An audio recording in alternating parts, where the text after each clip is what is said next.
She did not know her name. That was the first thing she noticed. Not the cold, not the dirt pressed against her cheek, not the sound of birds moving somewhere high above her in the dark trees. The first thing she noticed was the silence where her name should have been. She reached inside her own mind the way a person reaches for a light switch in a familiar room, certain it will be there, and found nothing. No name, no face she could call her own, no memory of a house or a street or a single person she had ever loved. She opened her eyes. The sky above her was gray and heavy with cloud. Tall pine trees stretched upward on every side, their trunks wide and dark, their branches interlocking overhead like the fingers of very large hands. The ground beneath her was soft with old leaves and pine needles, and the air smelled of rain that had fallen recently, and earth that was very old. She was lying on her side, and her body ached in a way that told her she had been running, not walking, but running hard, for a long time, even though she had no memory of doing so. She pushed herself upright and sat still for a moment, listening. The forest was not quiet. There were sounds, the drip of water from branch to branch, the distant knock of a woodpecker, the low groan of wind moving through the upper canopy. But underneath all of that there was something else, a stillness that did not feel natural, the kind of stillness that happened when animals stopped moving because something larger was nearby. She looked down at herself. Her shirt was torn at the left shoulder. Her jeans were muddy from the knee down. Her feet were bare, and the soles were scratched and sore, which confirmed what her body already told her. She had been running through this forest without shoes. Her hands were clean, which struck her as strange. Everything else about her was dirty and worn, but her hands looked as though she had just washed them. Then she noticed the mark. It curved along her left collarbone, starting just below her shoulder, and ending near the base of her throat. It was not a bruise, it was not a scratch. It was a pattern, thin, precise lines that reminded her of something between a language she could not read and the branches of a very delicate tree. The skin around it was not sore or swollen. The mark looked as though it had always been there, as though she had been born with it, and yet she was somehow certain she would have remembered it if she had seen it before. She pressed 2 fingers against it gently. A warmth moved through her chest. Not pain, not discomfort, something quieter than that, like the feeling of standing in a patch of sunlight after being cold for a very long time. She pulled her hand away quickly, unsure why the sensation frightened her. A branch snapped somewhere to her left. She was on her feet before she had decided to stand. Her body moved faster than her thoughts, spinning toward the sound, and she found herself in a low, wide stance with her weight balanced forward, ready. She had no idea where that posture came from. It felt practiced. It felt like something she had done 10,000 times. What stepped out from between the trees was a wolf. It was enormous, larger than any wolf she had ever seen in a photograph or a nature program, though she could not have said how she knew the difference. Its coat was dark gray, almost black at the spine, and its eyes were the color of amber glass, held up to the light. It stood at the edge of the small clearing, and looked at her without moving, and the look in its eyes was not the look of an animal. It was the look of something that was measuring her, deciding something, making a choice. Then it was not a wolf. The change happened so quickly that her mind almost refused to process it. There was no sound of breaking bones, no drawn-out transformation the way she might have imagined from old stories. One moment, there was a wolf. The next moment there was a man, tall, broad-shouldered, with the same dark gray shirt and worn boots that suggested he had done this many times and prepared for the shift beforehand. His eyes were still amber. He was perhaps 30 years old, with a jaw that looked as though it had been set in stone and kept there. He did not look surprised to see her. "Stay still," he said. His voice was low and even, the voice of someone who gave orders and expected them to be followed. She did not stay still. She stepped back. "I said stay still."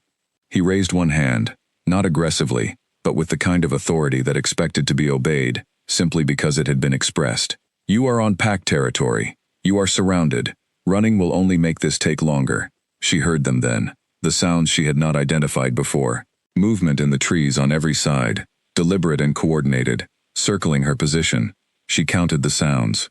4, maybe 5. She could not see them, but she could hear the weight of them pressing through the undergrowth. "I am not trying to hurt you," the man said. "But I need you to tell me who you are and how you got here." "I don't know," she said. He studied her face. You don't know who you are, or you don't know how you got here. Either, she said. Both. A long pause. He looked at the mark on her collarbone, and something shifted in his expression, so briefly that she almost missed it. Then his face was stone again. My name is Owen, he said. I am the head enforcer of the Crestmore Pack. You are going to come with me now, and no one is going to harm you as long as you do not give anyone a reason to. Do you understand? She understood. She also understood, with a clarity that surprised her, that she had no better option. She had no memory, no shoes, no food, no idea where she was. The forest stretched endlessly in every direction. The people, if that was the right word for them, surrounding her knew this land, and she did not. Fine, she said. Owen nodded once, as though this was what he had expected. He turned and began walking, and she followed him through the trees. The compound appeared after about 20 minutes of walking. It was larger than she expected, a wide clearing cut into the forest with a cluster of buildings that ranged from rough wooden structures to solid stone ones. There were fences, though they looked more like boundary markers than barriers.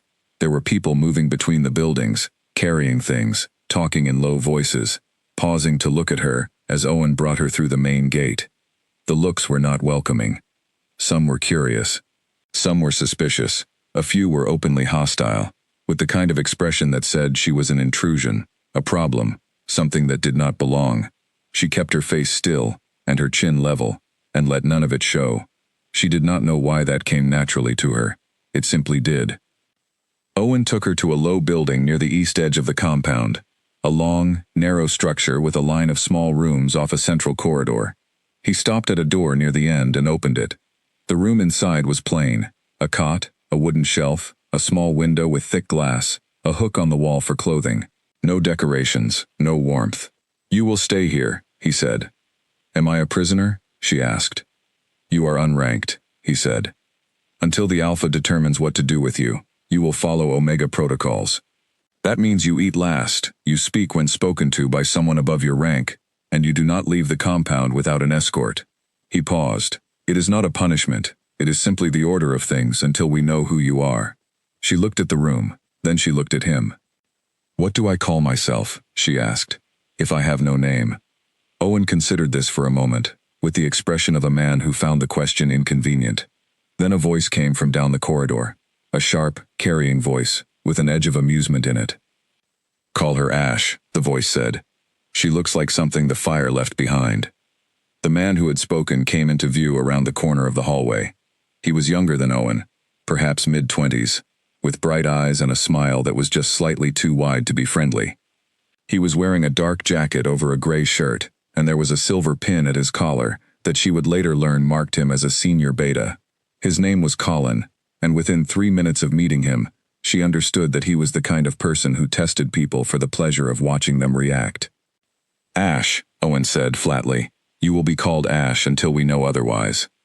She did not argue. She filed the name away, the way she filed everything, as information, not identity.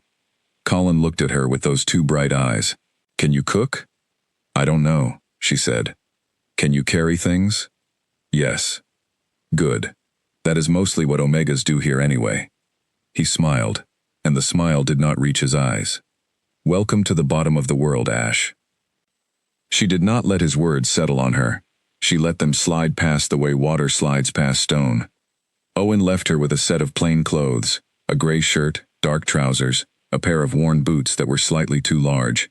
She put them on, and sat on the edge of the cot, and looked at the small window. The light outside was beginning to go orange, which meant evening was coming. She had no idea what time she had woken in the forest, or how long she had walked.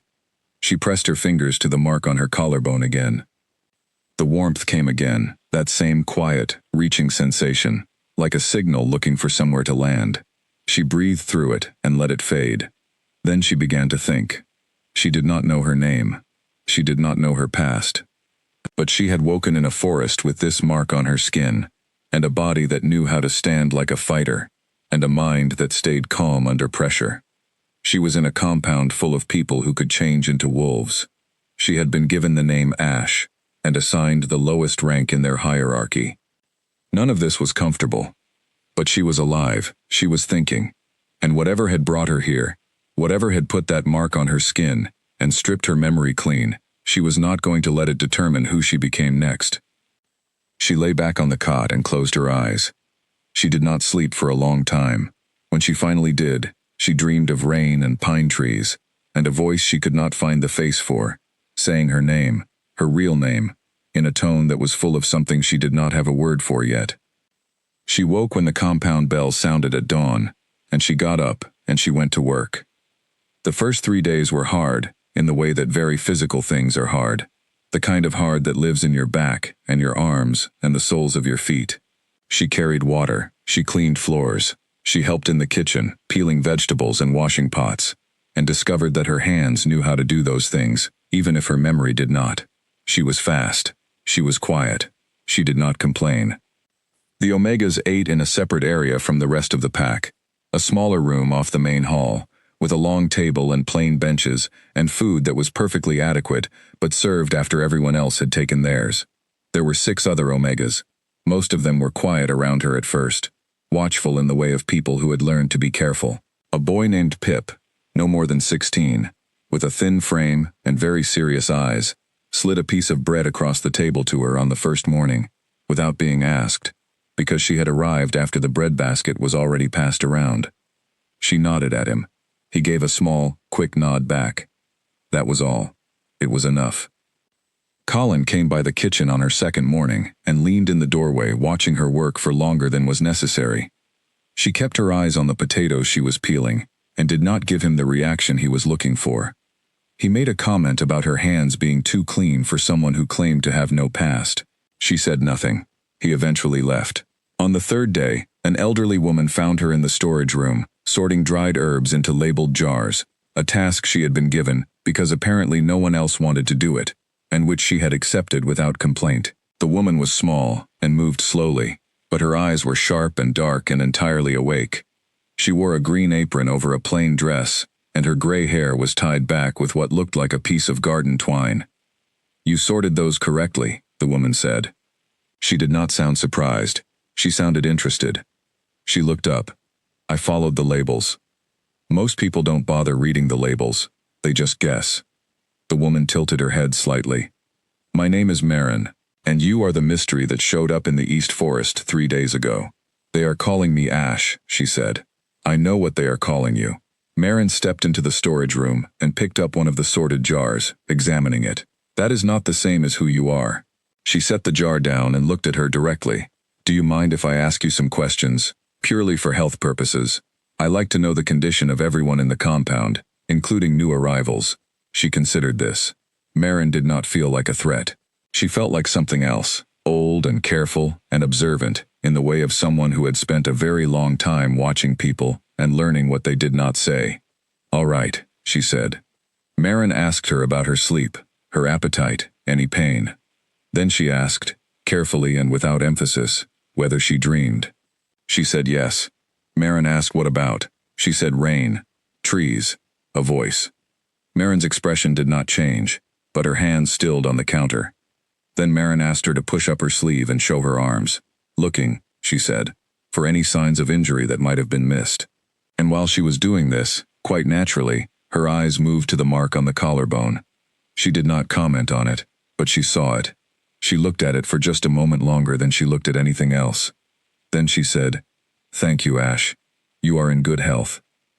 Come find me if anything changes," and she left. That night, alone in her small room, she lay on her cot and thought about Marin's expression in the moment she had seen the mark. Not alarm, not recognition exactly. Something quieter and older than either of those things. Something that looked, if she were being precise about it, like a woman who had been waiting for something for a very long time, and had just seen the first sign that it might actually arrive. She pressed her hand to the mark. The warmth came, and this time she did not pull away from it. She let it stay. She breathed through it, and in the space between waking and sleep, she heard the rain voice again, closer this time, saying something she could not quite catch, in a tone that made her chest ache with a longing she had no explanation for. She did not know what she was. She did not know what the mark meant. She did not know whose voice that was, but she was beginning, very quietly, to suspect that those three things were all connected. and that when she found the answer to one of them, she would find the answer to all of them. She closed her eyes. She breathed. She waited. Outside, somewhere in the compound, a wolf howled once, long and low, and the forest answered it with silence. By the end of her first week in the Crestmore compound, she had stopped flinching at the smell of pine resin in the morning air, and started to think of it as ordinary.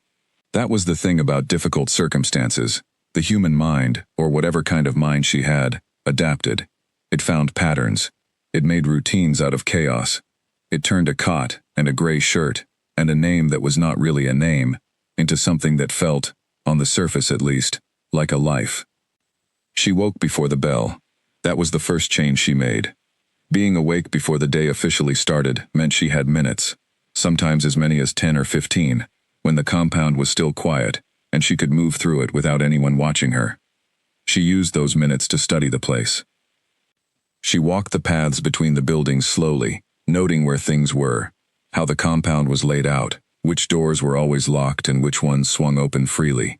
She noticed that the eastern fence had a gap in the post lines near the old storage shed, not large enough for a person to slip through, but large enough to give a clear view of the tree line.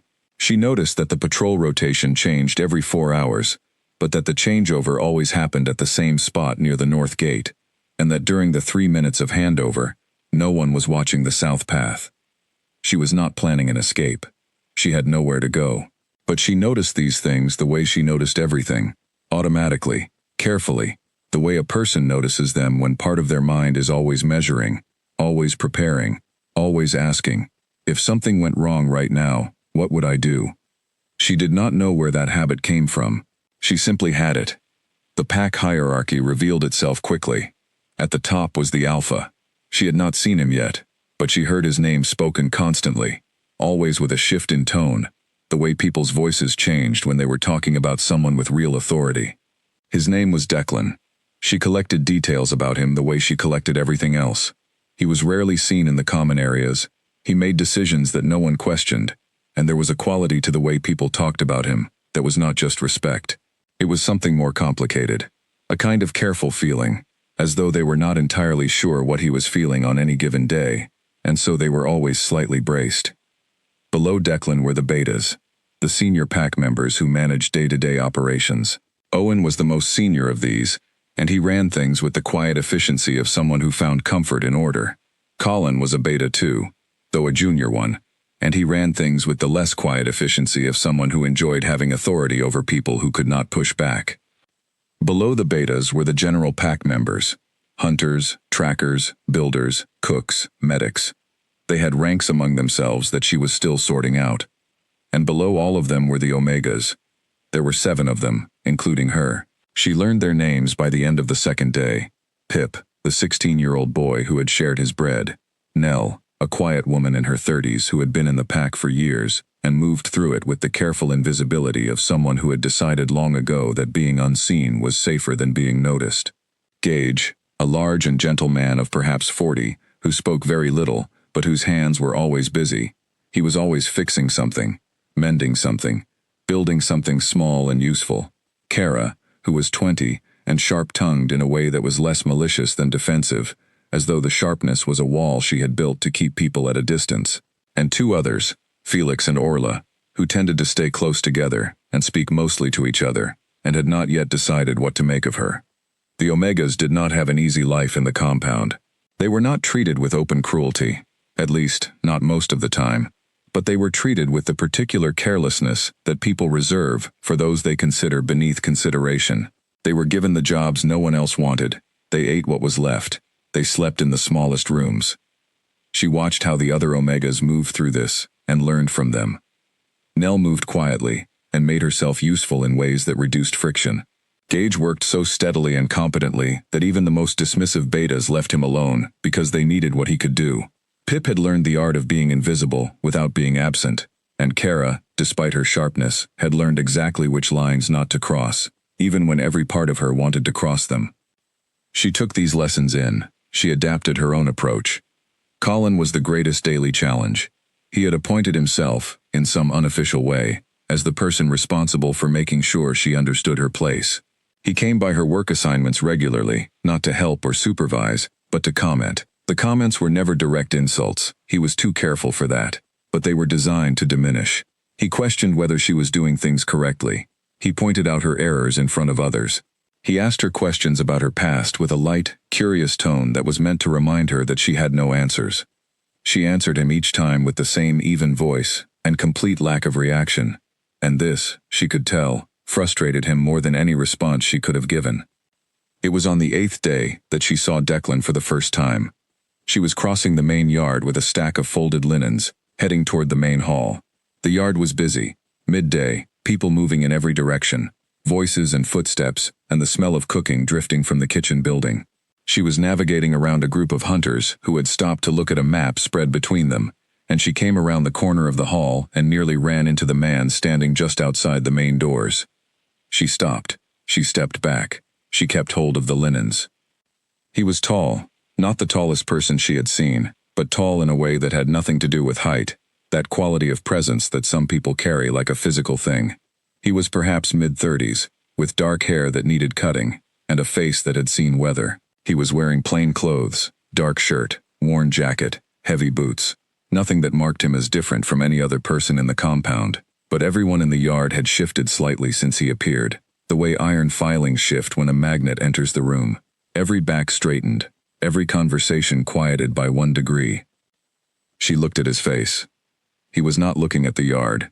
He was reading something, a folded piece of paper in his hands, and his expression was the expression of a person who is reading bad news with the practice of someone who gets bad news regularly and has learned to receive it without showing what it costs.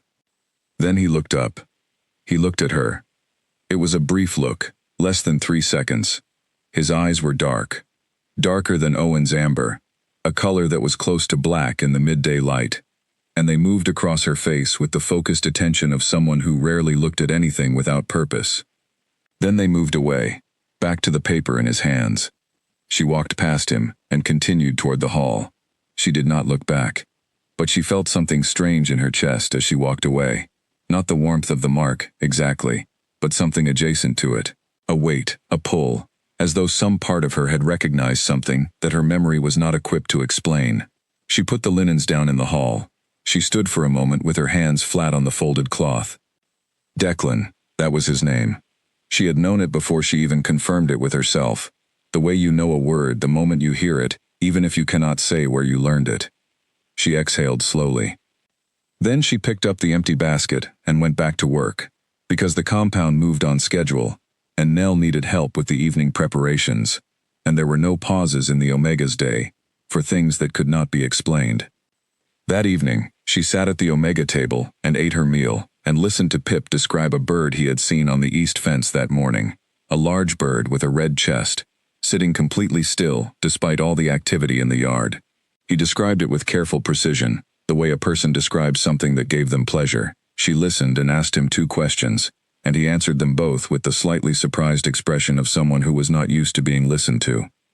Kara watched this exchange from the other end of the table, with her chin resting on her hand, and when Pip went to return his tray, Kara said, very quietly, "You're good with him.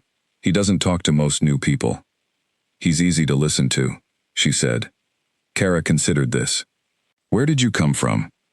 "I don't know," she said. "I mean that literally. I woke up in the forest with no memory." Kara looked at her for a long moment. She had the kind of eyes that sorted people quickly, that made rapid judgments and held them firmly. But she also, in that moment, looked at her, without the defensiveness that was usually her default. "That's a terrible situation," Kara said. "Yes," she agreed, "it is." Kara nodded once, slowly, the way people nod when they have decided something. Then she slid the last of the fruit on her tray across the table in the same way Pip had slid the bread, and she said nothing more about it. She ate the fruit and looked at the wall and thought about Declan's face when he had looked up from his paper. The dark eyes, the 3 seconds of attention, the way her chest had done something she did not have a word for. She thought about the mark, she thought about the warmth. She thought about a voice in the rain saying her name. She did not know what any of it meant, but the feeling that it all pointed somewhere, toward the same place, the same answer, was getting stronger, and she was beginning to understand that the answer, when she found it, was not going to be simple, or comfortable, or easy. She pressed her fingers to her collarbone through the fabric of her shirt. The warmth came, steady and certain as a heartbeat. She let it stay. Declan Ashvale had not chosen emptiness. It had chosen him. He understood the difference. Emptiness that a person chose was controllable. It had edges, it had an off switch, it could be set aside on the days when it was not needed. But the emptiness that had taken up residence in his chest 2 years ago was not the kind he had chosen. It had arrived on a specific night in March, in the hour before dawn, and it had not left since. He had learned to function inside it. He had learned to lead his pack, make decisions, handle threats, manage the dozen small crises that came with running a territory this size. He did all of this competently and consistently. He simply did it from inside an emptiness that had no bottom and no walls. The pack knew better than to mention it directly. They moved around it the way you move around a piece of furniture in a dark room, with care, with the kind of awareness that does not require discussion. Sarah had been dead for 2 years and 3 months. He did not think about her constantly. He was too practical for that, and she had been too practical herself to want him to. He thought about her in the morning, briefly, in the quiet moment before the day started. He thought about her sometimes in the evening, when the compound settled and the noise dropped and there was nothing to do but be still. He had her handwriting on a piece of paper in the locked drawer of his desk, because he had discovered early on that seeing it helped somehow, made her real in a way that kept the grief from turning into something shapeless and unmanageable. He had not laughed since she died. He had smiled, functional smiles, the kind that made interactions easier, but not laughed. He knew the difference. He ran his pack. He protected his territory. He held the line. That was what an alpha did, and it was what Sarah would have expected of him, and so he did it. What he had not expected, on an ordinary midday in the middle of an ordinary week, was to look up from a piece of paper detailing a border dispute with a neighboring territory and feel his chest do something it had not done in 2 years and 3 months. The Omega was crossing the yard with a stack of linens. Her head was down, navigating around the hunters. Her hair was loose. Her clothes were the plain gray things Colin had apparently arranged for her, and they fit badly, too large at the shoulders. She was not looking at him. He looked at her for approximately 3 seconds. Then he looked back at his paper. But for 3 seconds, his chest had done something. He did not name it. He was not ready to name it. He folded the paper and went inside and spent the next hour doing paperwork with the focused attention of a person who was working very hard not to think about something specific. Owen came to him that evening with a brief report on the new arrival, found in the East Forest, no identification, no memory, no apparent pack affiliation, unusual physical response time, settled into Omega placement without resistance. Owen said this all in the flat, efficient way that Owen reported everything, and then he paused for just a moment at the end. "She's calm," he said. Unusual calm for someone who woke up with no memory in an unfamiliar forest. Declan looked at the border dispute paper. "Keep watching her." "There's something else," Owen said. Declan waited. "When I found her in the forest, she was on her feet in under a second. The stance she took." Owen paused. It wasn't an Omega's reaction. Declan looked at him now. Owen met his eyes steadily. "She scents Omega. She presents Omega. But the way she moved," he left the sentence unfinished, which was unusual for Owen, who generally finished things. "Keep watching her," Declan said again. Owen nodded and left. Declan sat with the border dispute paper in his hands for another minute without reading it. Then he opened the locked drawer and took out the piece of handwriting. Sarah's handwriting, a short note she had written him years ago.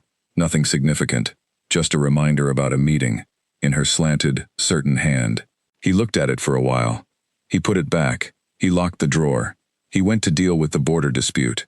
3 days later, he was in the training yard at dawn, running drills with the senior hunters. It was cold. The compound was only just waking up, and across the yard, in the narrow path between the kitchen building and the storage shed, he saw the Omega, Ash, they were calling her, walking with a water bucket in each hand. She was moving at pace, not rushing but efficient, and her head was up, despite the weight she was carrying. She passed the edge of the training yard without looking at them. 2 of the hunters exchanged a glance. Declan said nothing and returned his attention to the drills, But for the rest of that session, he was aware of a faint disturbance in the periphery of his thoughts, like a sound just below the range of hearing. He ignored it. He had a great deal of practice ignoring things that lived at the edge of his awareness. It was Maren who first made him uneasy. Maren had been the pack healer for longer than Declan had been alpha. She was sharp, practical, and not given to drama or implication. She said what she meant, and she meant what she said, and if she had a concern, she brought it to him plainly. He respected her for this.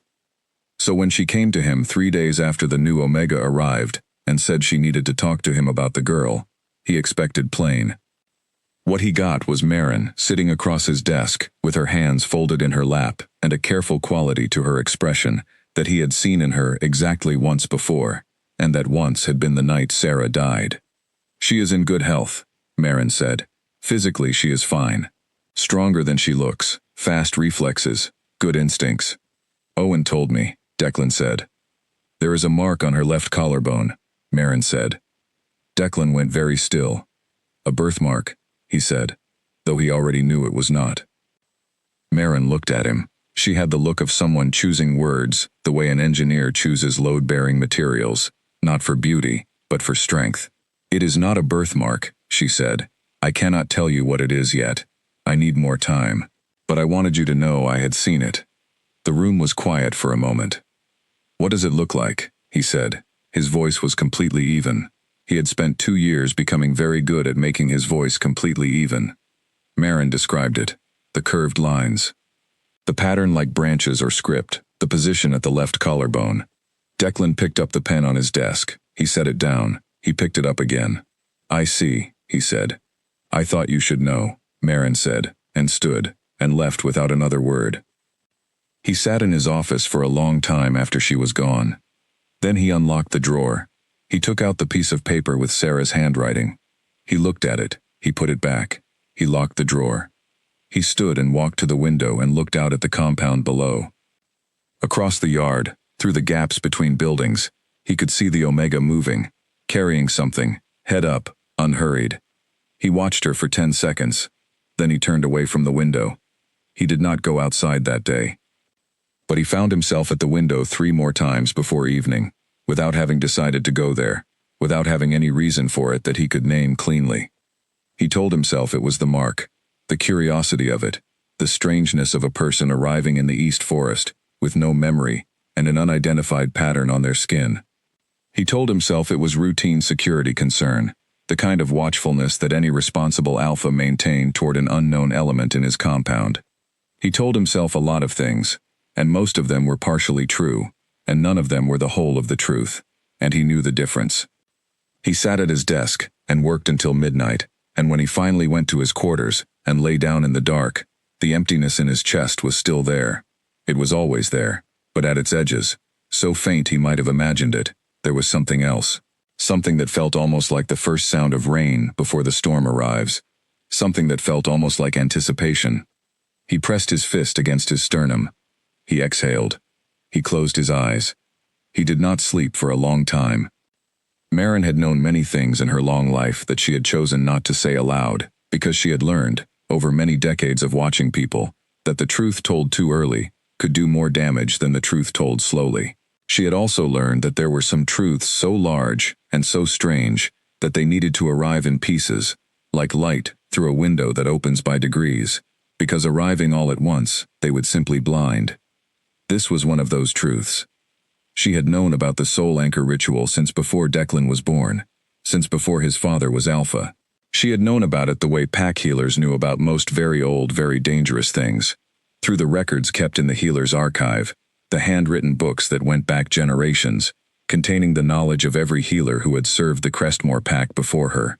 Some of that knowledge was practical, some of it was historical, and some of it was the kind of knowledge that a person hoped they would never need to use, and was quietly relieved when their tenure ended without requiring it. The soul anchor was in the third category. She had read the account once, when she was young and newly appointed and still reading everything in the archive that she could find. She had read it with the detached interest of a healer, cataloging information for which she had no immediate use. The ritual was old, very old, older than the current pack structures, older than the boundary agreements, From a time when pack healers did things that modern healers would consider either extraordinary or reckless, depending on their temperament. The principle behind it was straightforward, in the way that very powerful things often were. A soul, given the right preparation and the right circumstances, did not have to end when the body did. It could be anchored. It could be sent forward. The cost was significant. The anchor required a healer willing to spend a considerable portion of their own life energy. It required specific conditions, a bonded pair, a soul willing to make the passage, a body already forming that could receive the anchor's imprint, and the result was imperfect. The anchored soul would be reborn, yes, but without memories intact, without knowing what they were, or where they had come from, or who they had loved. They would carry only the mark, and the mark was the seal, proof that the bond had passed forward. Maren had read all of this when she was 23 years old, and she had filed it away as history. And then Sarah died, and everything changed. She had not performed the ritual herself. She needed to be clear about this in her own mind, because it mattered who had done what and why.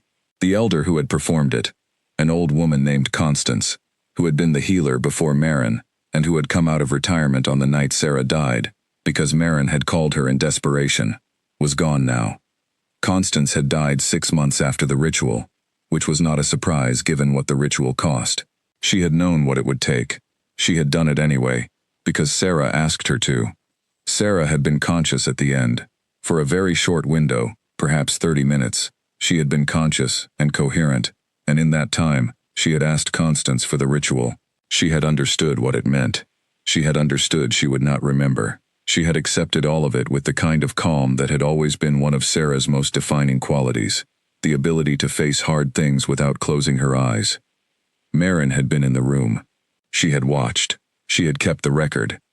And she had made a decision, on the night it happened, that she was not going to tell Declan, unless she had absolute certainty that the anchor had taken, unless she actually saw the marked soul returned.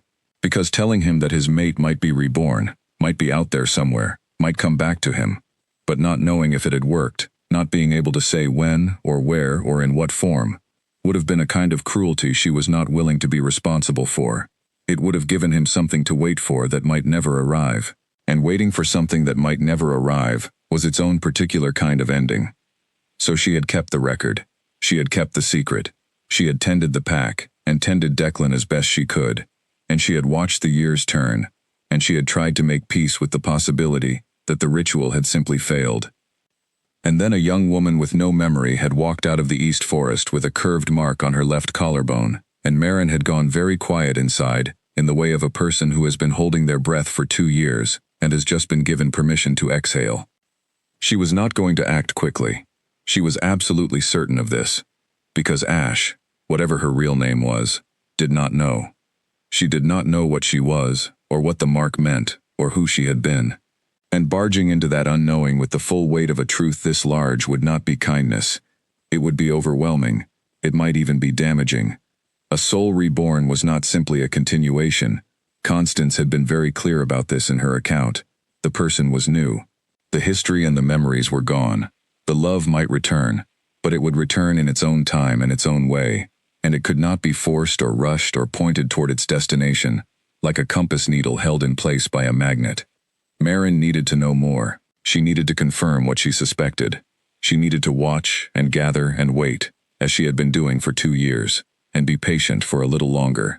She was also, she acknowledged to herself, going to have to find the right way and the right moment to tell Declan. That was going to be the hardest part. Not because Declan would not believe her. He trusted her, and the evidence was substantial enough that even his considerable skepticism would have to yield to it eventually.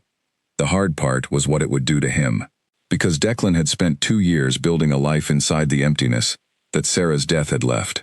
He had constructed routines and duties and commitments around the gap, the way people sometimes built gardens on difficult ground, working with what was there rather than fighting it. And telling him that Sarah was back, that she was in his compound right now carrying water buckets and answering to a name that was not hers, was going to blow apart every careful thing he had built. He needed to be ready. She watched him, in the days that followed, to see if readiness was something he was approaching.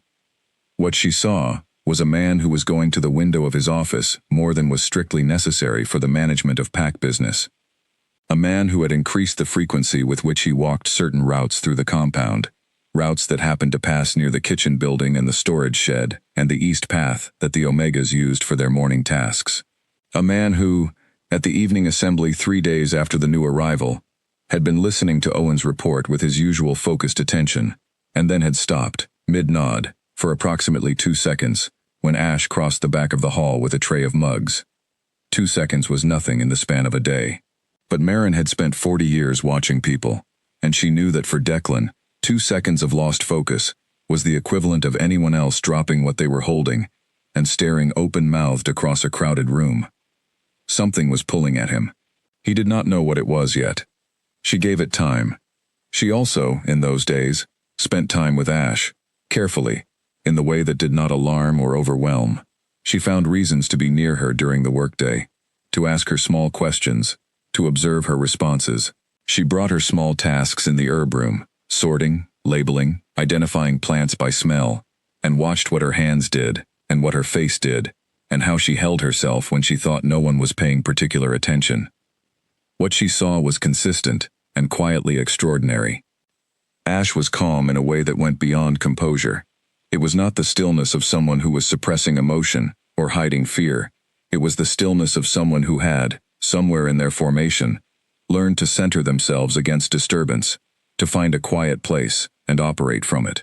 She absorbed new information quickly. She organized what she learned without being shown how. She was kind to Pip in a way that did not make him feel managed. She deflected Colin's provocations with the ease of long practice.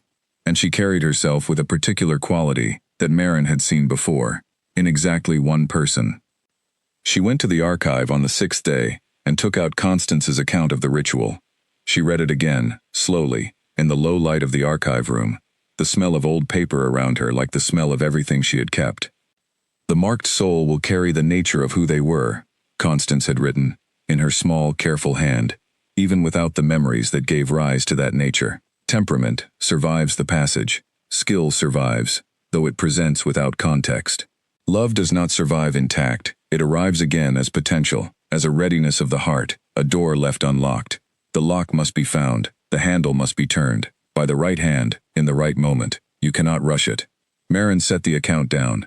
She thought about Declan at the window. She thought about Ash's hand pressed to her collarbone in the herb room. The gesture she made without seeming to realize she was making it, pressing her fingers to the mark as though confirming it was still there. She thought about the rain voice Ash had described. She had asked about dreams, and Ash had said, "Rain, trees," a voice saying her name. And when Marin had carefully, gently asked what the voice felt like, not what it sounded like, but how it made her feel, Ash had been quiet for a long moment, and then said, very simply, like something I have been looking for, without knowing I was looking. Marin had nodded, and asked no more questions that day. But she had gone back to her room that evening, and sat with her hands folded and her eyes closed, for a long time, doing the thing that people who have kept a very large secret for a very long time sometimes need to do, simply acknowledging it, in the privacy of their own heart, without managing or planning or deciding. She had done right by Sarah. She had helped her go forward. She had protected Declan from waiting for something that might never come. And now here they were. The question was not whether the truth would eventually come out. It would. The mark made it inevitable. The pull between them, which Marin could observe even at this early stage as a subtle reorientation, the way two magnets in a room will turn toward each other before anyone picks them up, made it inevitable. The question was how it happened. Whether it happened in a way that gave them both a chance to navigate it, or whether it happened all at once, all at the wrong time, and broke something in the process. Marin was going to make sure it happened the right way. She was old. She was patient. She had kept this secret for 2 years and 3 months. She could hold it a little longer, but not much longer. She went to the evening meal in the main hall, and sat in her usual spot, and ate her food, and observed the room, as she always did. Declan was not present. He ate alone most evenings, in his office or his quarters, and the pack had stopped remarking on it. Owen sat at the senior table with his shoulders square and his expression even, as always. Colin was holding court at the beta table, telling some story that involved a great deal of gesture. At the omega table, Pip was describing something to Ash with an animated face, and Ash was watching him with that quality of attention that made the person being listened to feel, for the duration, that they were the most interesting thing in the world. Marin watched this, and something in her chest settled, quietly, like a bird landing after a long flight. She took out a small notebook that she kept in her apron pocket and wrote 3 words. She had been composing a letter in her head for 6 days, working out how to say the unsayable. She wrote the first 3 words of it now, in the margin of the notebook, in case she needed to remember how it began. She has come back. She looked at the words. She closed the notebook. She put it back in her pocket. She finished her meal. She said goodnight to the people nearby. She walked back to her room through the cool evening air, through the compound she had tended for 40 years, and she went to bed. Outside, the forest was dark and still, and somewhere in it a wolf was running, and the moon was rising over the tree line, and the world was turning the way it always did, slowly, with patience, toward whatever it was turning toward. The brawl did not start because of her. That was the first thing she told herself afterward, when it was over, and the yard had settled, and she was sitting on the edge of the water trough, with her hands wrapped around her knees, being very still. It had not started because of her. She had simply been the thing it landed on. It began, as many things in the compound began, with Colin. He had been in a difficult mood all morning. She had noticed it the way she noticed everything, without engaging with it. The hunters had come back from a border patrol, with a report that displeased him, and he had taken this displeasure through the compound with him, the way a person carries a bad smell. He had snapped at 2 of the kitchen workers. He had dressed down a junior beta in front of several people over something minor, and by midday, when the compound was at its busiest, and the yard was full of people moving between tasks, he had found his way to the space where she was working. She was moving water. The compound had a central pump, but the distribution of water to the outer buildings was done by hand, by whoever was assigned to it, and that day it was her and Gage. They had been working steadily for 2 hours, filling the storage tanks at the east and north ends of the compound, and they were nearly done. Gage had gone back to the pump for the last load, and she was crossing the main yard with a full bucket in each hand, when Colin appeared from between 2 buildings, with a pair of senior betas she recognized but did not know well. He stopped directly in her path. She stopped. "You're going the wrong way," he said. She looked at the storage tank at the far end of the yard. She looked at the buckets. She looked at him. "The east tank needs the last fill," she said. "I am going to the east tank. The east tank can wait. The training hall floor needs mopping. Someone spilled something this morning and it hasn't been dealt with." She shifted her weight slightly. "That was not assigned to me today. Nell has the training hall. Nell is busy. I'm reassigning." She held his gaze for a moment. She was measuring, as she always measured, what would happen if she pushed back, what it would cost, what the consequences of compliance were versus the consequences of resistance. In this calculation, Colin had the rank, and she did not, and the water was almost done, and mopping a floor was not a battle worth choosing. "All right," she said. "Let me finish the water run and I'll—" "Now," Colin said. His voice had taken on an edge that had nothing to do with the task. It was the edge of someone who needed to exercise authority, because something else in his day had not gone the way he wanted. She set down the water buckets. She turned to go get the mop. Colin stepped forward and pushed her shoulder. Not hard, but deliberately. It was the kind of push that said, "Remember where you stand." And that was when it happened. The push sent her a half step to the side, and in that half step, in the fraction of a second that her body was off balance and reacting to the unexpected impact, something came alive in her that she had not known was waiting. Her eyes changed. She felt them change, a rush of sensation behind them, a heat that moved from her collarbone outward, and for 4 seconds the world looked different, sharper, more defined. The sounds around her became layered and distinct. The light seemed brighter. And from somewhere inside her chest, from somewhere that should not have been capable of producing such a sound, came a low, steady resonance. Not a growl, not quite, but something that held the quality of one, something that carried weight and warning and a kind of authority that had nothing to do with rank and everything to do with nature. The yard went silent. Colin stepped back. The 2 betas behind him stepped back also. Their faces had gone careful and still in the way of people who have just received unexpected information and are processing it rapidly. She came back to herself in the space of a breath. The heat receded. The sharpness faded. She was standing in the yard, with 2 water buckets at her feet, and the entire population of the main compound staring at her. She let her eyes drop. She put one hand to her head, as though slightly dizzy. "Sorry," she said, in a smaller voice than she had been using. "I think the sun." She swayed very slightly, and reached for the edge of the nearest building. "I haven't eaten much today."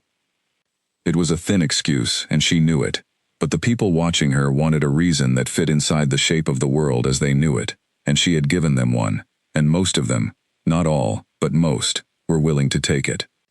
Colin recovered himself. His expression had shifted from startled to controlled, and his jaw was set tight. "Get out of the sun," he said, and his voice was perfectly level in the way of someone who was working very hard to sound unaffected. Someone finished the water run. He walked away with his 2 betas, and she could see from his back that he was not going to let what had just happened show. But he was shaken. She had seen it in his face for 4 full seconds before he recovered, and she filed it away. Gage appeared at her elbow.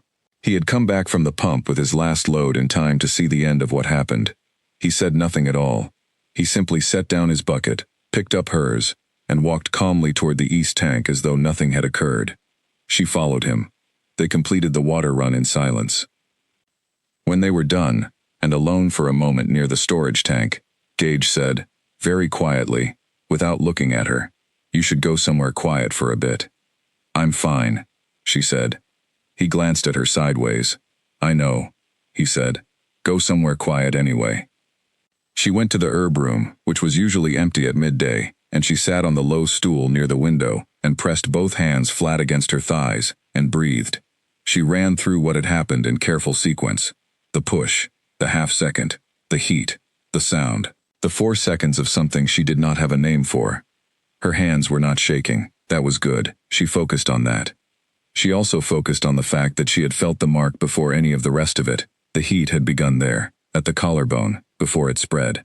It had been the mark that opened, the mark that responded, as though something inside it had been waiting for exactly this kind of trigger, and had used the push, the off-balance moment, as an occasion to briefly break through the surface. She did not know what that meant, but it added to the growing list of things she was assembling, piece by piece, into a picture she could not yet see the edges of. She heard footsteps in the corridor outside the herb room. They were not Marin's footsteps. Marin moved with a shuffle and a particular cadence she had already memorized. These footsteps were heavier and more deliberate. They stopped outside the door. Then nothing. She turned on the stool and looked at the door. Silence. Then the footsteps moved away. She turned back to the window. Her heart was steady, her hands were still, but her mind was moving through the possibilities of who had stood outside the herb room door, and arrived, with a certainty she could not fully explain, at the one name she had been trying not to think about since the water run. She pressed her fingers to the collarbone. The warmth came, and this time it was not gentle. It arrived the way sunlight arrives when you step from shade into an open field, sudden and complete, and already everywhere. She let it stay for 1 breath. 2. Then she removed her hand and folded it in her lap, and sat quietly in the herb room until it was time for the afternoon tasks, and did not let herself think about the name, or the footsteps, or the warmth. She was very good, by now, at not thinking about things that scared her. But she was beginning to understand that the things that scared her and the things she needed most were starting to be the same things, and she was not sure, for much longer, how to keep those 2 facts separate. Declan had been in the 2nd-floor corridor of the main hall. He had not intended to be there. He had been heading from his office to the meeting room at the other end of the corridor, and the 2nd floor had windows that overlooked the main yard, and he had not intended to look out of those windows, but he had. He had seen all of it. The water buckets, Colin, the push, and then, for 4 seconds that he would spend the next several hours trying to categorize correctly in his mind, what came after the push. The silver in her eyes. He had stopped walking when he saw it. He had put his hand on the window frame. He had stood there and watched the 4 seconds happen, with every part of himself very quiet, the way everything goes quiet in the moment before something important. Then she had swayed and said something he couldn't hear through the glass, and the yard had relaxed, and Colin had walked away with his back very straight, and she had gone to help Gage with the water. Declan had stood at the window for a while longer than was necessary. Then he had gone downstairs and walked down the corridor toward the herb room, because the herb room was on the east path, and the east path was the most direct route to the meeting room, and he had absolutely no other reason for going that way. He had stopped outside the herb room door. Through the wood, he could hear her breathing, even, steady, the breathing of someone who was calm, or had decided to be calm, which was sometimes the same thing, and sometimes not. He stood there for approximately 30 seconds. Then he made himself walk away. In the meeting room, with Owen and 2 of the senior betas, he discussed the border dispute with a focus that took everything he had. He asked the right questions. He made the right decisions. He was completely present for the hour that the meeting required. Afterward, in the quiet of his office, he opened the locked drawer. He held the piece of paper with Sarah's handwriting. He looked at it for a long time. Sarah had silver eyes. He had told himself, for the past 11 days, that this was a coincidence, that silver eyes were not unheard of, that it meant nothing, that Marin's careful non-information about the mark on the Omega's collarbone was not confirmation of anything, and should not be treated as such. He had been very thorough in the telling of himself these things, but he had also, 11 days in, noticed that he was going to the window a great deal, and that he had, without planning it, memorized the Omega's schedule, when she was at the pump, when she was in the kitchen, when she crossed the main yard, and that when she was in his line of sight, the emptiness in his chest, that 2-year-old emptiness with no bottom and no walls, did something he had not felt it do before. It shifted, not filled, not erased. It shifted, the way a large piece of furniture shifts when something small but persistent pushes against it, the way a ship shifts its heading by degrees in response to a current it has not yet identified. He put the paper back. He locked the drawer. He was going to have to speak to her. He had been putting it off, telling himself there was no particular reason to summon an Omega to his office when the situation was under control and Owen was managing the monitoring.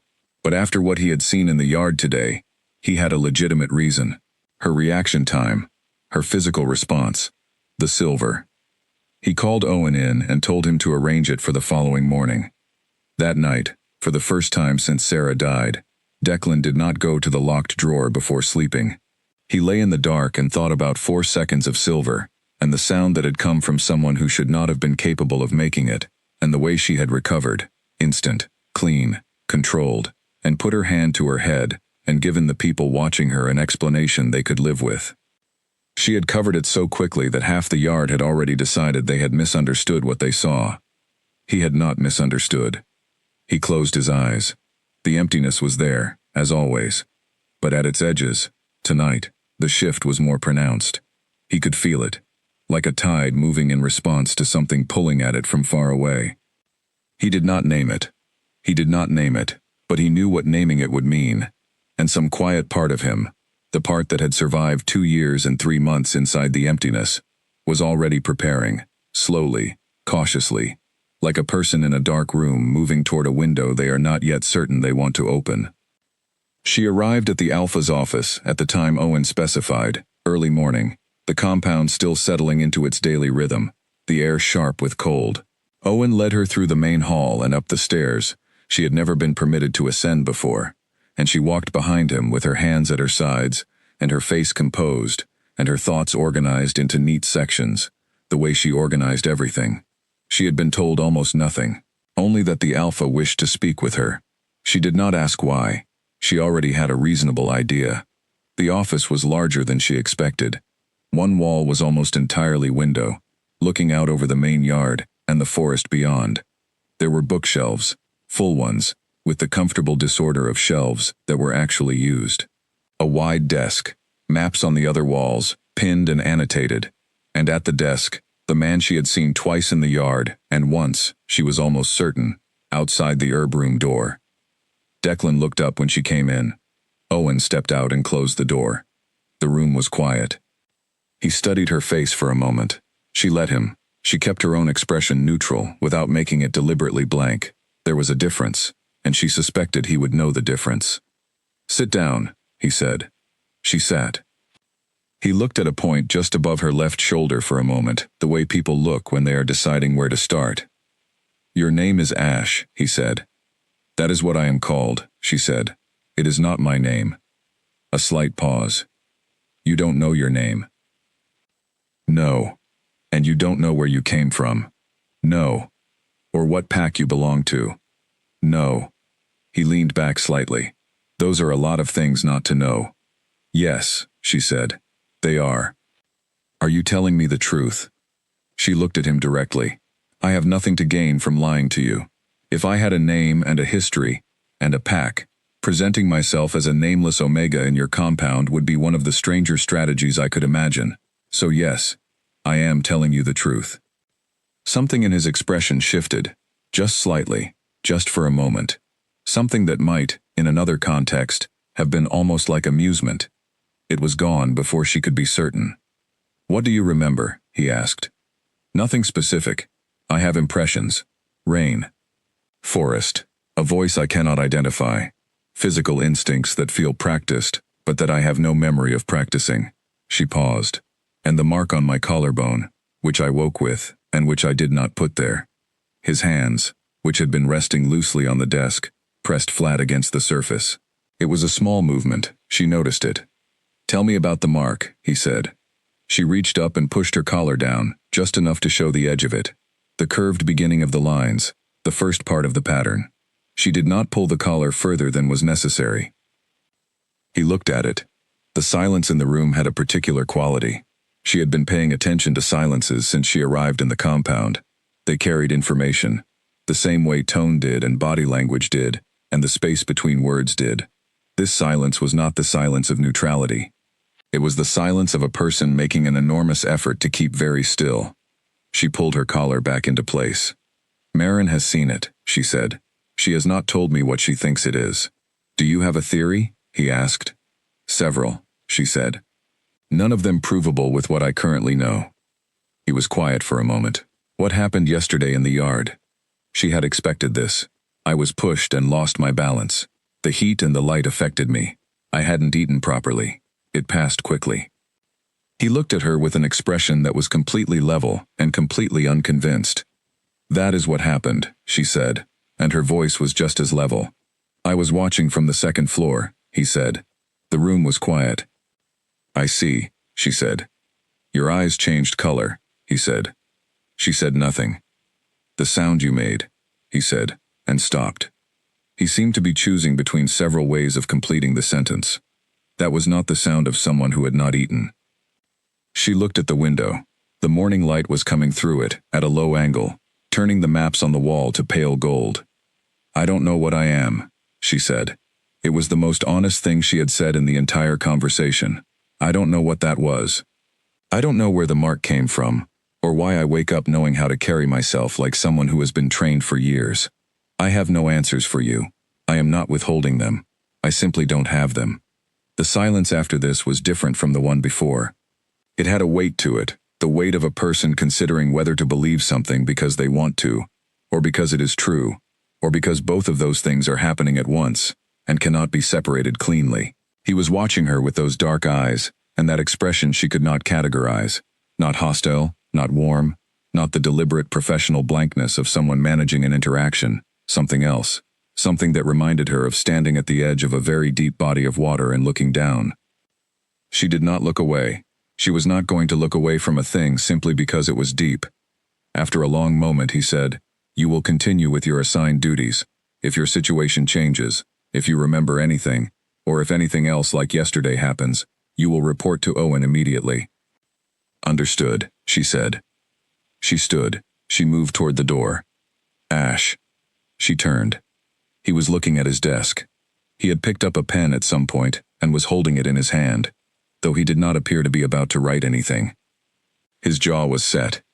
His shoulders were the shoulders of someone carrying something very heavy, and doing it with long practice. Be careful, he said. There are people in this compound who do not like what they don't understand. Yesterday gave them something to be unsure about. She looked at him for a moment. Thank you, she said. She went out the door. Owen was waiting in the corridor, and she followed him back down the stairs and into the main hall, and out into the cold morning air. She walked to the kitchen building. She put on her apron. She began the morning preparations alongside Kara and the other kitchen workers. But her mind was in that office, in the moment after she had said she didn't know what she was, in the quality of the silence that had come after it, in the set of his shoulders and the pen in his hand, and the thing he had said that was a warning, but that had also, if she was reading it correctly, been something else at the same time, something closer to care. She peeled potatoes. She sliced bread. She moved through the morning tasks with the automatic competence she always had. And she thought about silver eyes and dark ones, and marks and warmth, and a voice in the rain that she still could not find the face for, and she thought, the answer is closer than it was yesterday. She did not know if that was a comfort or a warning. Perhaps, she thought, watching the morning light change through the kitchen window, it was both. Marin asked her to come after the evening meal, on a Thursday, with the instruction that she should come quietly and not mention it to anyone. Not a threatening quiet, the quiet of a woman who had learned that certain conversations needed a specific kind of space around them, and that space was not created by announcing them in advance. She came. She sat on the low stool in the herb room, and Marin sat across from her on the old wooden chair she always used, and for a moment, Marin did not speak. She looked at her with those sharp dark eyes, and seemed to be doing some final internal accounting, checking the columns, confirming the totals, deciding that the time had come. I need to tell you something, Marin said. It is a large thing, a heavy thing, and I want you to let me finish before you speak, because I need you to have all of it before you respond to any part of it. She nodded. Marin began. She told it carefully and in order, the way a healer presents a diagnosis, starting with the facts, then moving to the history, then to the implications. She told her about the soul anchor. She told her about Constance, the old healer who had come out of retirement and was now gone. She told her about Sarah. She said the name quietly, the way you say the name of something you have been carrying alone for a long time. Sarah, 2 years ago, bonded mate to the Alpha, killed in an ambush during a border dispute that never should have reached the severity it did. Conscious at the end, calm, in the particular way that some people are calm when they have already decided how to face what is coming.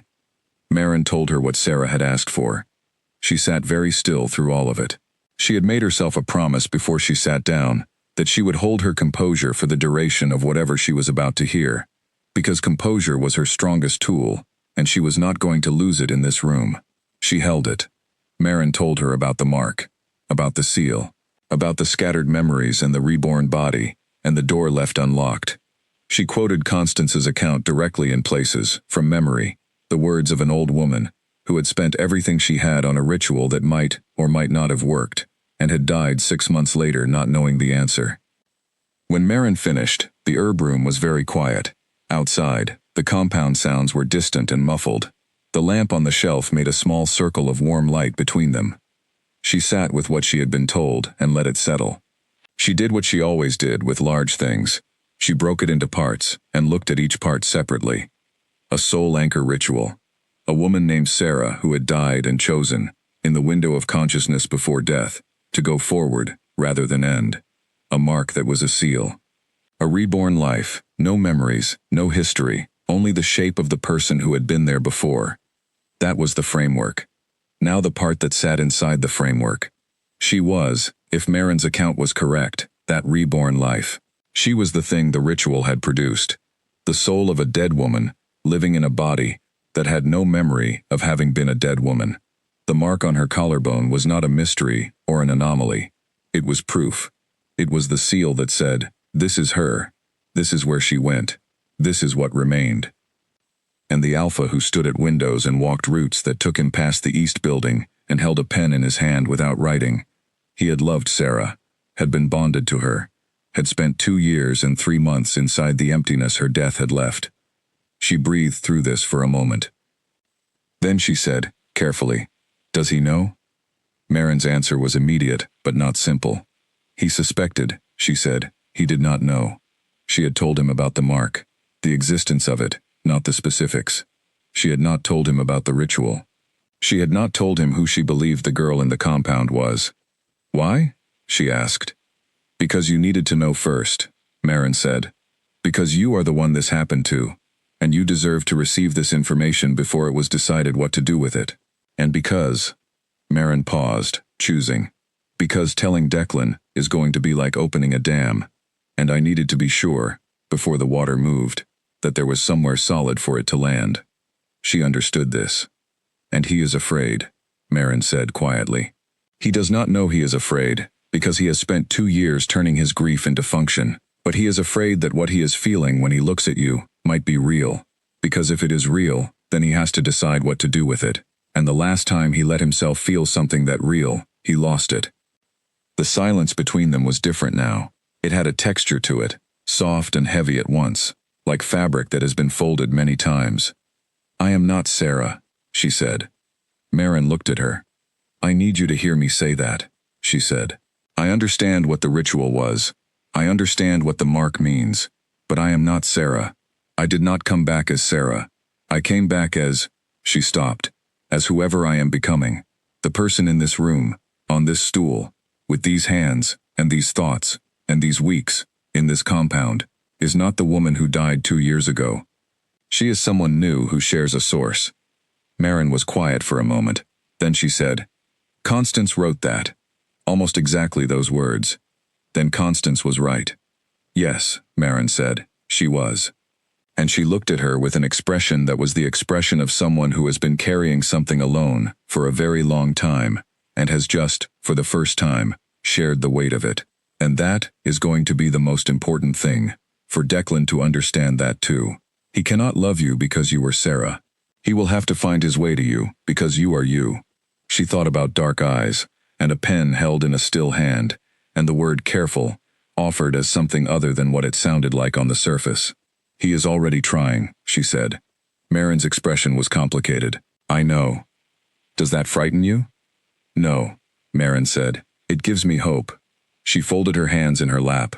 What I am going to ask of you now, and this is a request, not a command, because you have every right to say no, is that you give it time. Don't go to him with this. Don't force it. Let it arrive the way it needs to arrive, in its own way, and its own order. She looked at the herb room shelves, jars and bundles and the smell of things dried and preserved and kept. You have been waiting 2 years, she said. Yes, Maren said. A little longer then, she said. Maren nodded, and for a moment she looked exactly what she was, very old, and very tired, and very relieved.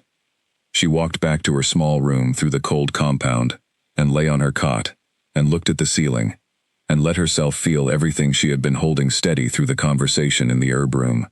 She let it move through her, all of it, the strangeness of what she was, the weight of a life she could not remember but apparently had lived, the name Sarah, which meant nothing to her, and everything at the same time.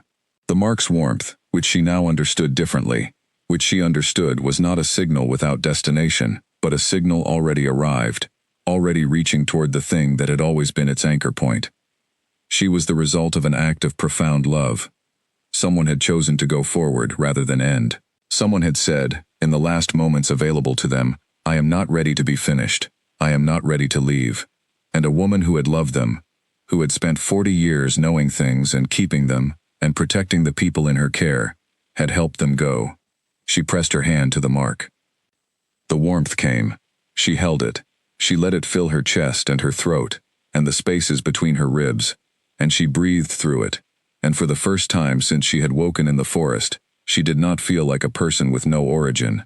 She felt like a person with a very particular one, strange and complicated, and not at all what she would have chosen if she had been given a choice, but hers. She thought about Declan. She thought about a man building a garden on very difficult ground. She thought, I am not going to love you because of what I was. I am going to love you, if I love you, because of who you are to me now. Who you have been in these weeks. The window. The word careful.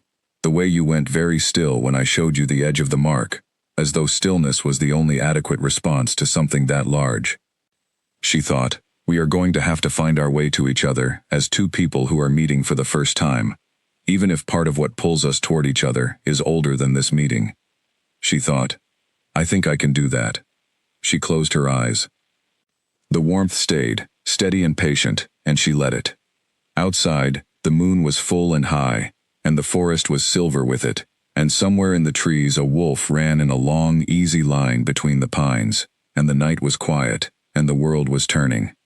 It began as an evening like any other.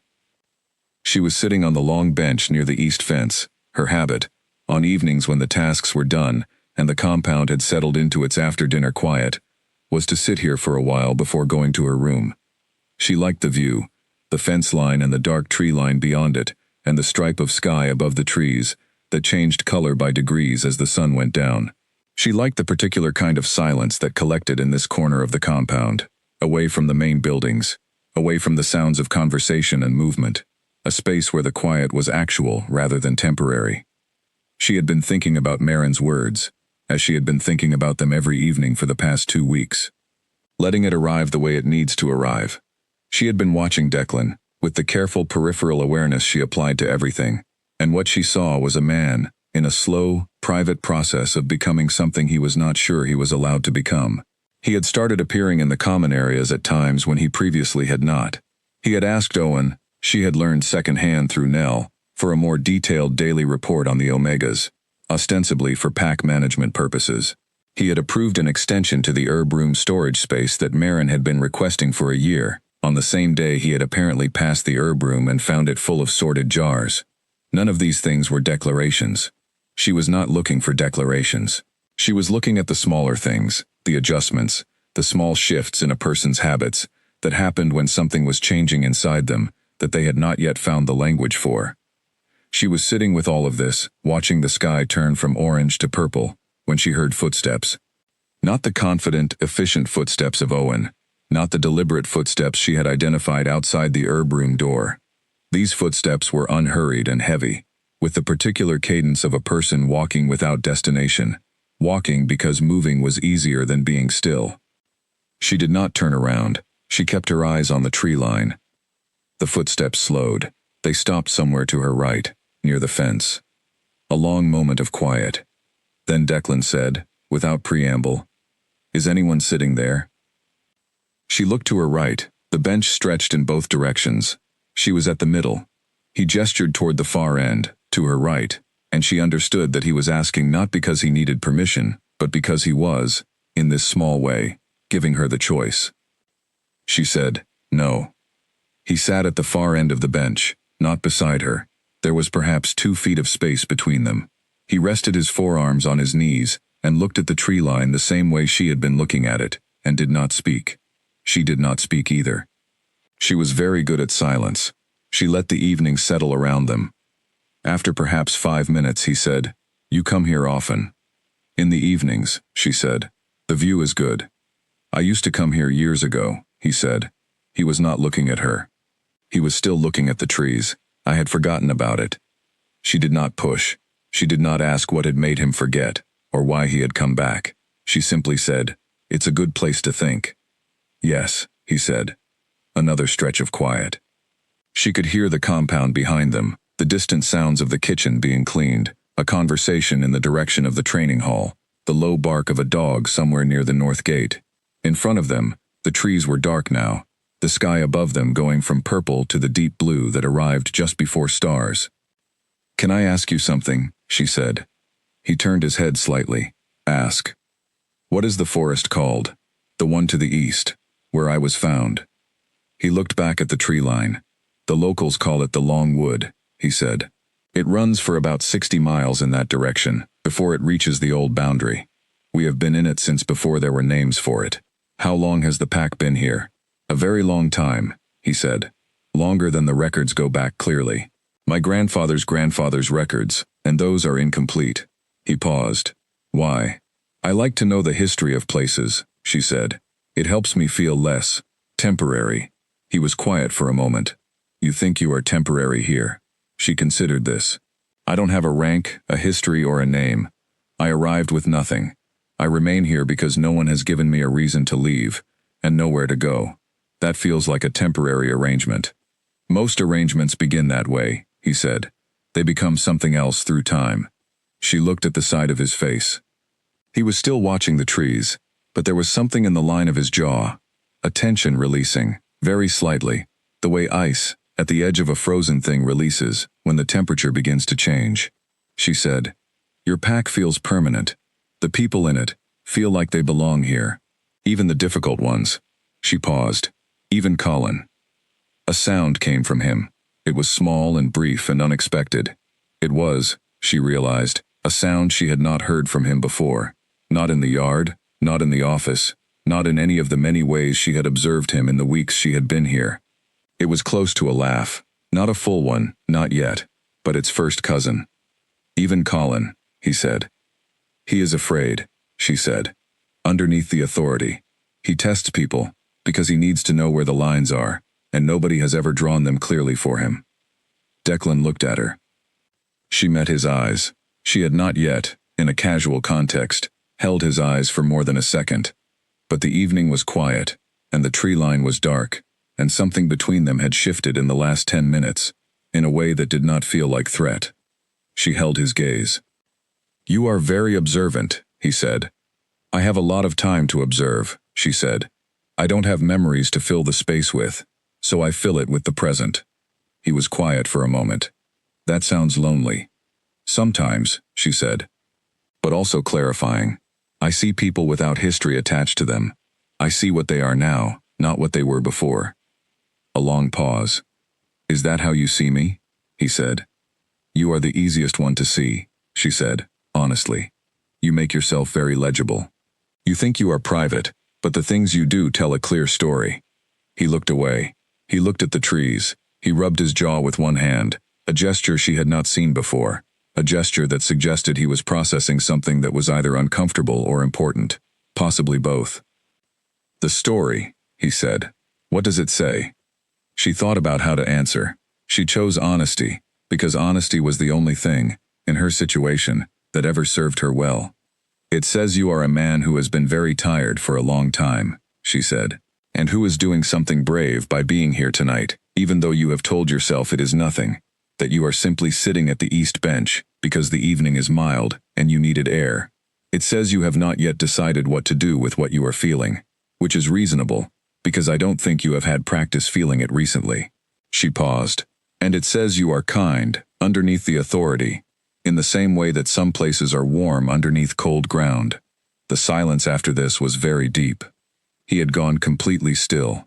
Not the controlled stillness she had seen in the office, the professional, deliberate stillness of an alpha managing an interaction.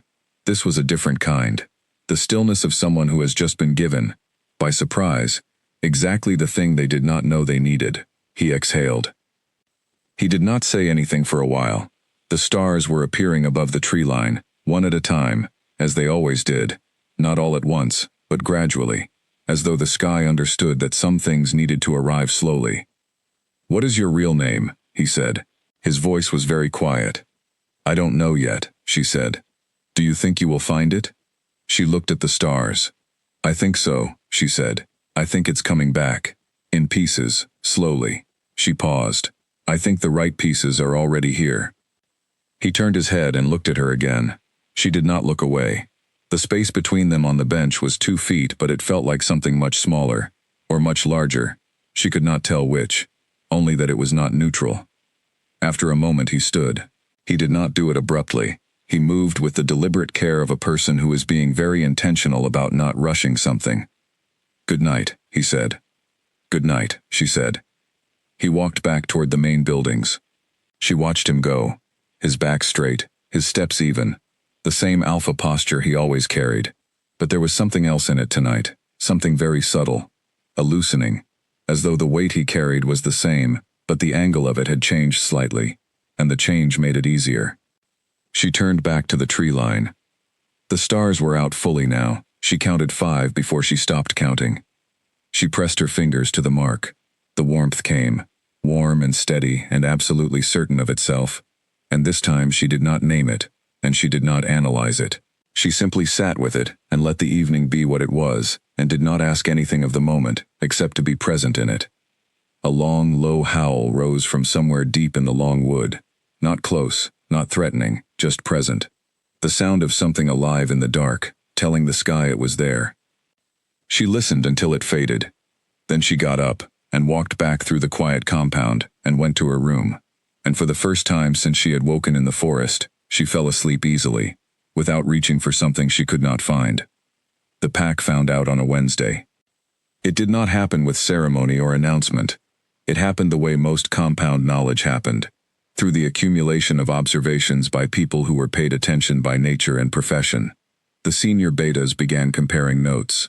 They had, between them, noticed the evening at the East Bench. They had noticed the changed patrol reports.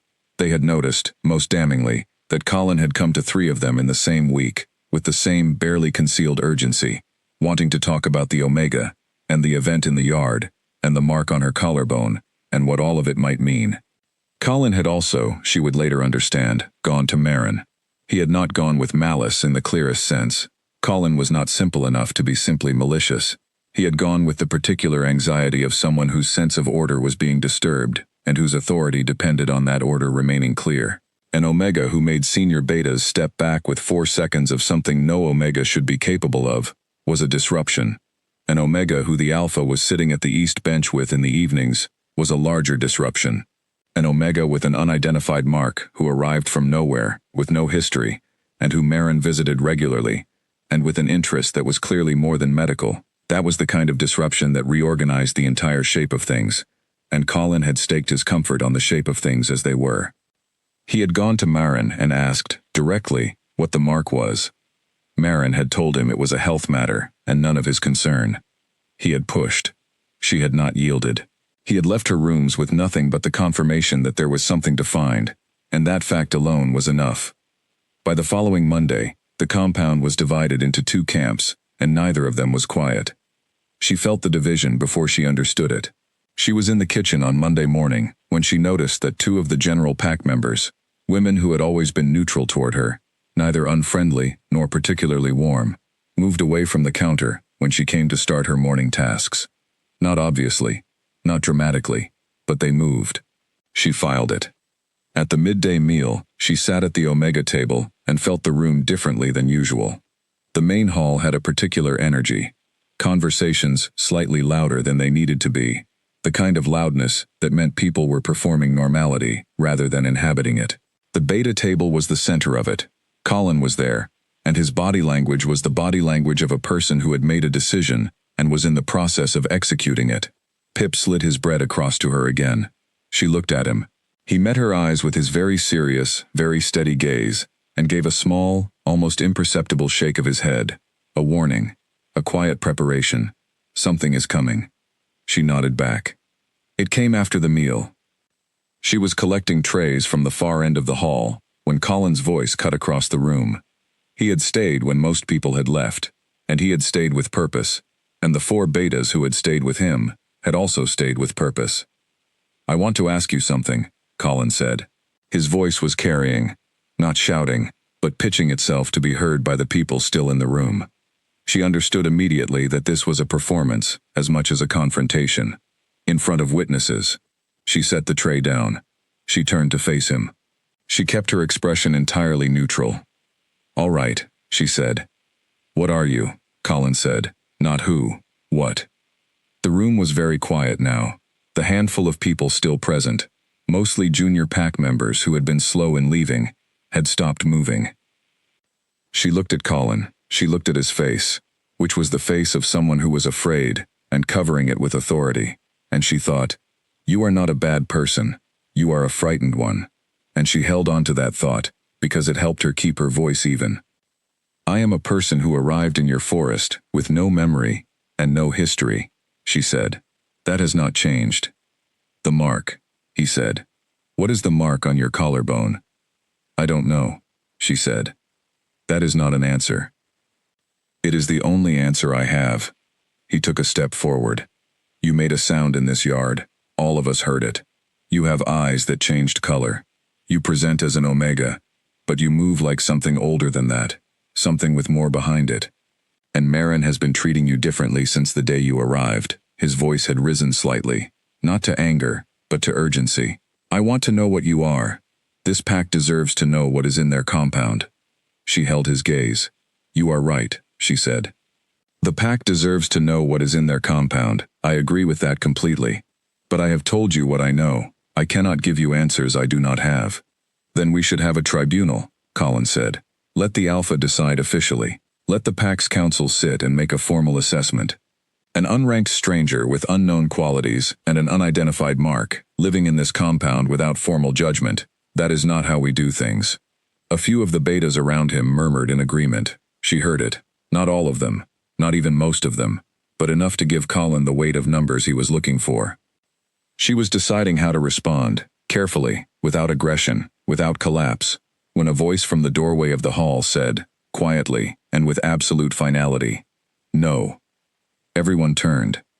Declan stood in the doorway. He was not in the doorway in the way he sometimes appeared in places, observed rather than active, watching rather than participating. He was in the doorway, in the way a wall is in a doorway, solidly, with intention, with the quality of something that was not going to move. He walked into the hall. He did not rush. He did not raise his voice beyond the single word he had already said. He walked to the open space between the beta table and the omega table, which was the center of the room, and he stood there, and he looked at Colin. "The judgment," Declan said, "belongs to me." Colin met his eyes. Colin was brave. In his way, she had never doubted that about him, and he did not drop his gaze immediately. "Alpha," he said, with the careful formality that acknowledged rank while not abandoning the position. "I am not questioning your authority. I am requesting a formal process, an unknown element in—" "I know what you are requesting," Declan said, "and I am telling you that it is not going to happen, not because I am avoiding accountability, because I am the alpha of this pack, and I have assessed this situation, and my assessment stands." Colin's jaw tightened. "And your assessment is?" "That she is here," Declan said, "that she is under my protection, that she will remain so until there is a reason, a real reason, not a gathered anxiety about things we do not understand, to reconsider." The room was entirely still. She was standing near the far table with her hands at her sides, and she was watching Declan, and what she was watching was a man who had stopped standing in front of something, who had made a choice, in this moment, to stand beside it instead. The difference was small and enormous at once. He did not look at her during this. He kept his eyes on Colin. But he had positioned himself, very slightly, so that the space between them was closing rather than open. He had oriented himself, in the physical way that bodies orient toward the things they are defending, in her direction, and she thought, with a clarity that went through her chest like warm light, he does not know he is doing that, but he is doing it. Colin looked at the room around him. He looked at the betas who had come with him. He looked at Declan. He did the calculation that all brave people do when they are facing a limit, measuring what they have against what they are pushing against, deciding whether the ground they are standing on is worth what it would cost to hold. He stepped back. "Understood, Alpha," he said. The formality was genuine. He was not a man who pretended to submit while resisting. He had been called back to his own values, and the submission was real. He gathered his betas with a look, and they left the hall. The room breathed. Declan turned. He looked at her for the first time since he had come through the doorway. Their eyes met across the hall, and the space between them, 10 feet of worn wooden floor, felt like nothing at all. She held his gaze. She did not thank him out loud. She thought that the moment did not need words added to it. What it needed was to simply be what it was. He looked at her, and she looked at him, and then he said, "Come outside." She followed him out of the hall and into the afternoon light. They walked not toward the east bench but toward the north end of the compound, where the fence met the edge of the first trees, and the noise of the compound was furthest away. He stopped when there was space around them. He turned to face her. His expression was the expression of a man at the end of a decision he has been building toward for a long time, who has finally built enough of it to arrive at its edge. "There are things I need to say to you," he said. "I need to say them honestly, and I need you to let me finish, because I am not certain I will be able to start again if I stop." "All right," she said. He looked at the fence. He looked at her. He squared his shoulders, the way a person squares their shoulders before something that is going to take everything. "I know about the ritual," he said. The world went very still. "Marin told you," she said. "This morning," he said. "She came to me this morning, and she told me everything. Constance. Sarah." He stopped. He started again. "You." She waited. "I spent this morning trying to understand what I feel," he said. "That was a long morning." The ghost of something almost like rueful humor crossed his face and vanished. "And what I found, after all of it, after sitting with the full weight of what Marin told me, is that it doesn't matter. She looked at him carefully. What doesn't matter? The ritual, he said. The mark. The history. He took one breath. What I feel when I look at you has nothing to do with who you were. I know that, because... He stopped. He tried again. The person I have been learning in these weeks. The person at the east bench. The person who sees Colin clearly enough to be kind about him. The person who said the words warm, underneath cold ground, and made me feel something I haven't felt in 2 years. He looked at her directly. That person is not the person I lost. She is someone new. And that is who I want to find my way toward, if you will allow it. She stood in the afternoon light, with the north fence behind her, and the long wood beyond it, and the compound around them, and the whole long, strange, impossible story of what she was woven through every part of this moment. She stood with all of it. Then she said, I am not her. I know, he said. I will never be her. I will never remember being her. What I am is what I have become here, in this compound, in these weeks, in this life that I am building out of the only materials I have. And if you love me, if you ever love me, it has to be this person, not a version of the one who left. He looked at her with the steady gaze of a man who has thought about something until he understands it completely. Yes, he said. She breathed. She said, then yes. The space between them, which had been closing for weeks by degrees, closed the rest of the way. He reached out, and she reached out, and their hands met between them, and neither of them said anything else for a while, because nothing else was needed. The afternoon light came through the trees at the angle it always did, and the compound moved around them the way compounds always moved, with the constant ordinary activity of people living their lives. And in the quiet at the north fence, 2 people stood and held on to something new, that was also, in the deepest possible way, very old. She pressed her other hand to her collarbone. The warmth came, not searching now, not reaching, but arriving, the way something arrives when it has finally found the place it was always meant to be. She let it fill her completely. She closed her eyes. Rain, pine trees, a voice saying her name.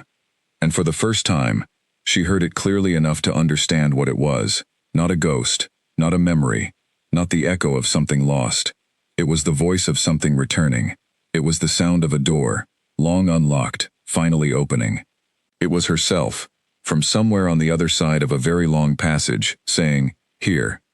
Here is where you are. Here is who you are. You are here. She opened her eyes. She looked at Declan. She said, I think I know what my name is. He waited. Lena, she said, and the word landed in her chest like a stone into water.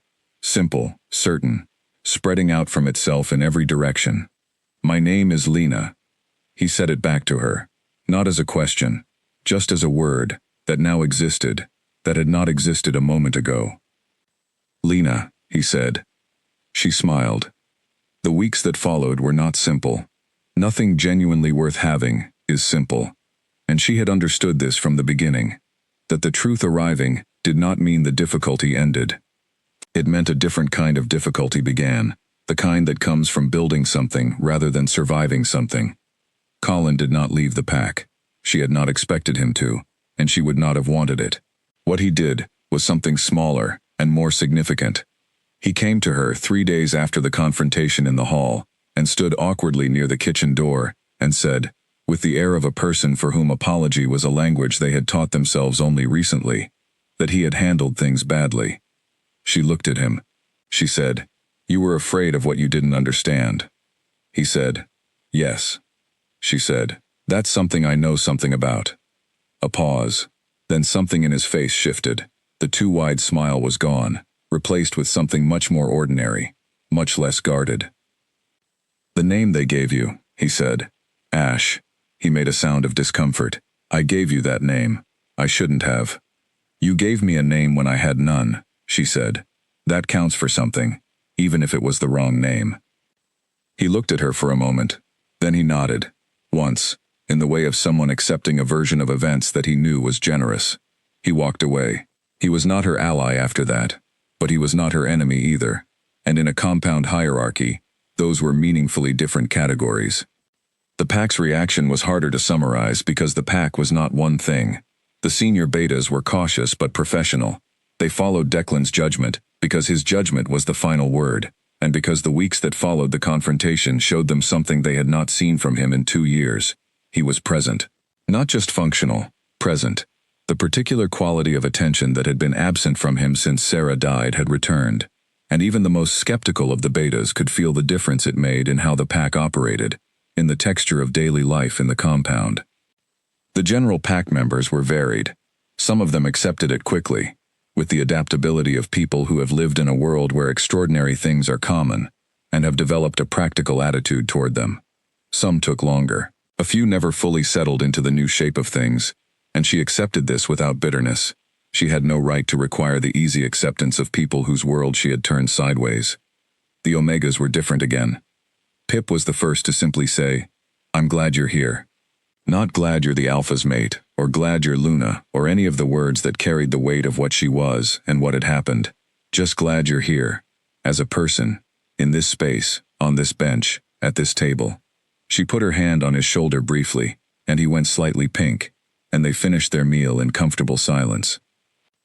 Nell said nothing directly but started saving her the better fruit from the morning deliveries and leaving it on her shelf without explanation. She ate it and said nothing, and Nell nodded, and that was that. Gage built her a small wooden box. It had a clean, smooth finish, and a simple latch, and no decoration. She asked him what it was for. He said, "Things worth keeping." She found this both practical and profound, and told him so. And his large, gentle face went the particular color of someone unused to being understood precisely. Kara said, "You're still on kitchen duty, you know. Being the Alpha's mate doesn't get you out of potato peeling." She said, "I know." And then, "I wouldn't want it to." Kara said, "Good," and handed her the peeler. Marin burned the letter. She did not announce this. She did not announce this. She simply went to the place under her floorboards, where she had kept the unfinished pages she had been working on, and filling in for 2 years, the letter that had begun with the words, "She has come back," and she took them out, and she folded them once, and she went to the small fireplace in her room, and put them in. She watched them go. She did not feel the weight of the secret lifting, exactly. It was more like watching the last page of a very long book close, a thing that had been in process for a long time reaching its proper end. She was glad it had ended this way. She was glad she had waited. She was glad she had not told Declan on the night she had wanted to, 2 years and 3 months ago, when she had sat by Sarah's side and kept the record, and held the grief of knowing and not being able to speak. Constance would have been glad too. She was certain of that. She put her hands in her apron pocket. She went to see if anyone in the compound needed her. As usual, someone did. There was a morning, about 6 weeks after the confrontation in the hall, when Declan found her at the east bench before she had arrived there herself. She came around the corner of the building, and he was already sitting at the far end, not her end, the other end, with a book open in his lap that he was not reading, and a cup of tea that had gone cold. He looked up when he heard her. She sat at her usual spot. He said, "Good morning." She said, "Good morning." They sat in the early light, and the compound woke around them, and neither of them spoke for a while. She looked at the tree line and the sky above it. He looked at the same thing. After a while she said, "What are you reading?" He looked at the book as though surprised to find it in his hands. History of the Eastern Boundary. Owen thought I should review it given the current disputes. He paused. "It is not engaging." "No," she agreed. Another silence. It was the easy kind now, the kind that did not need to be filled, that had its own content. He said, "Are you happy here?" The question was direct and quiet, and it did not have performance in it.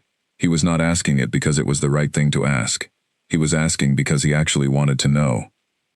She thought about it genuinely. She thought about the cot in the small room, the mark on her collarbone, Pip and his bird descriptions and his serious eyes, Gage and the wooden box, Kara and the potato peeler, Nell and the better fruit, Marin and the lamplight, and the word "enough" in the herb room, the east bench and the voice in the rain that she had finally found the face for. She thought about waking up in a forest with nothing, and everything that had happened between that moment and this one, and the strange and complicated and beautiful impossibility of it all. "Yes," she said, "I think I am." He looked at her. He looked at her with those dark eyes that had gone from measuring to something else entirely. Something that was open, in the way that dark water is open, full of depth and not hiding it. "Good," he said. They sat together as the morning came fully in, and the compound moved around them in its constant ordinary way, and the long wood stood to the east as it had always stood, old and patient and very full of things worth knowing, and the sky above it was the clear, bright blue of a day that was going to be good. Pip came past the bench on his way to morning duties and saw them sitting there. He stopped. He looked at them both. Then a smile crossed his face, not the careful, contained expression he wore most of the time, but a full one, uncomplicated and genuine, the smile of someone who is unexpectedly glad about the shape of things. He walked on without saying anything. That afternoon, while she was in the storage room near the east building, she noticed something on the doorframe that had not been there before. It was cut into the wood in small, clean letters, carved with patience and a steady hand. She ran her finger along the letters. Her name. Not Ash, not a rank or a role or a reminder of a place in a hierarchy. Just Lena. She stood in the doorway for a moment. She thought about Pip and his serious eyes, and the bird on the east fence he had described with such careful pleasure on her first week. She thought about what it meant that he had done this quietly, without announcement, without needing anyone to tell him to. She put her hand against the carved letters. Then she went back to work, because the compound moved on its schedule and there were things to be done, and she was one of the people who did them. She was not Sarah. She was not Ash. She was not a mystery arrived from the long wood, or a mark on a collarbone, or a ritual completed in the dark hours before dawn 2 years ago. She was Lena. She was here. She was exactly where she was supposed to be. The evening came slowly, as evenings do. The sky above the tree line turned from blue to gold, to the deep and certain orange of a day ending well. She walked to the east bench and sat down, and a few minutes later she heard the particular footsteps she had memorized above all others. And he sat at the far end of the bench, and they looked at the long wood together, and the forest was dark and full of life and entirely alive, and the mark on her collarbone was warm as a heartbeat. She did not remember loving him. She simply found that she did, and the finding was enough. The finding was everything.